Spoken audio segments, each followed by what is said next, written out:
Let's turn first tonight to Husam Zomlot, head of the Palestinian mission in the UK. Very good to have you here, Ambassador Zomlot. Do you regard this as a really significant change in the attitude of the British government? Perhaps too late, but it's a real change. It is too late, but better late than never. And it is a significant change in the rhetoric, in the words, the description. And this is the first time we hear words like egregious, extremism, monstrous action by Israel, that the Foreign Secretary and the government here wholeheartedly condemns all these illegal, inhumane acts by the government of Israel and the State of Israel. The description is right, and we welcomed it. We just issued a statement welcoming this. However, we need to talk about the prescription, because the action that was taken is a first step, but might not really be good enough. And he said there's more to come. If I was the Israeli government sitting here, I suppose what I would say is that Hamas have made it so clear that they will not rest until the State of Israel is destroyed, that the State of Israel must destroy Hamas. And while it is possible for Hamas to revive anywhere in Gaza, they have to keep going. Why are they wrong about that? They're wrong because they themselves, the ruling party in Israel, Likud, in their charter, pledged something even much worse.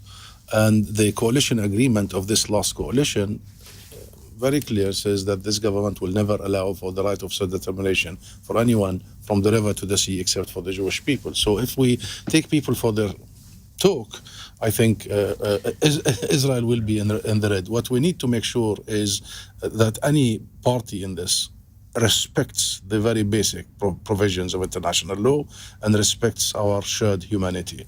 And what Israel has done for the last 19 months has dented our humanity and has ransacked every single thing you and I have worked for, have believed in Indeed. for years. I mean, starving babies, Andrew, starving babies. This is Israel that you're talking about. I think we can both agree that the words used by the Foreign Secretary just now were absolutely justified and right. All I'm saying is that in October the 7th, Hamas began something that has resulted in this horror.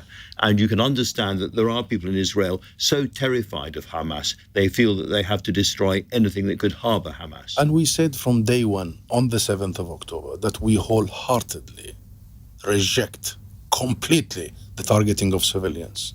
But we also said from both sides, because our civilians have been targeted. Because the 6th of October, the UN and international organizations have announced it was the deadliest year for Palestinian children, not in Gaza, in the West Bank. So we wanted a balance. Of course, we do not in any way or shape but reject the targeting of civilians. It's a very bad part of the world to be a harmless civilian, wherever you are. It is. Can I ask about the Israeli charge that Hamas have been taking aid and food for themselves, and in other words, that the starvation going on is partly Hamas's fault? Well, food has been delivered by the UN, and the UN has been very clear. They have issued statement after statement in the last few weeks saying that our mechanism of food delivery is vetted. We know what to do, we know who needs it, and we deliver it directly, and no one intervenes. Israel wants to use food as a weapon of war. That's the bottom line. It's a method of pressure on the civilian population. All of the sort of surrounding conversation, I think, in Israel that I'm hearing about is not just that Britain, France and Canada have changed direction, but that President Trump has as well. In his last visit to the region, he didn't visit Israel at all, and he visited a lot of Arab countries. Do you believe that the world is turning against Israel in a way that will make it impossible for Israel to carry on as she has been? Maybe in words, but not in action yet.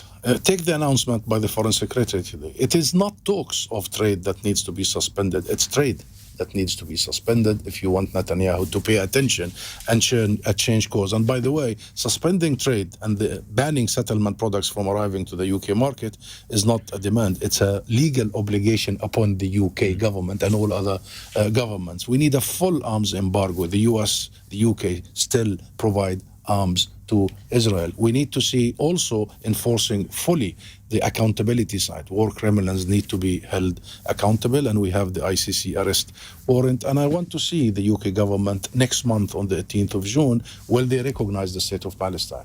and the recognition of the state of Palestine is the language seems to be going that way, doesn't it? Well, we're working with the government, we're working with the parliament, and allow me here, Andrew, really to say what we have seen today in the parliament is also thanks to the British people.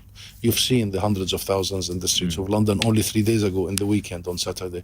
You've seen the unprecedented solidarity and support in the parliament, in the streets, of course, in political parties, in the civil society, in trade unions. This is unprecedented. This is the biggest and the longest solidarity movement in this country for a long time now. And that's why we need to keep working with the components of the British government to make sure that they take the right action, the effective impact. Indeed, for coming in and talking to me.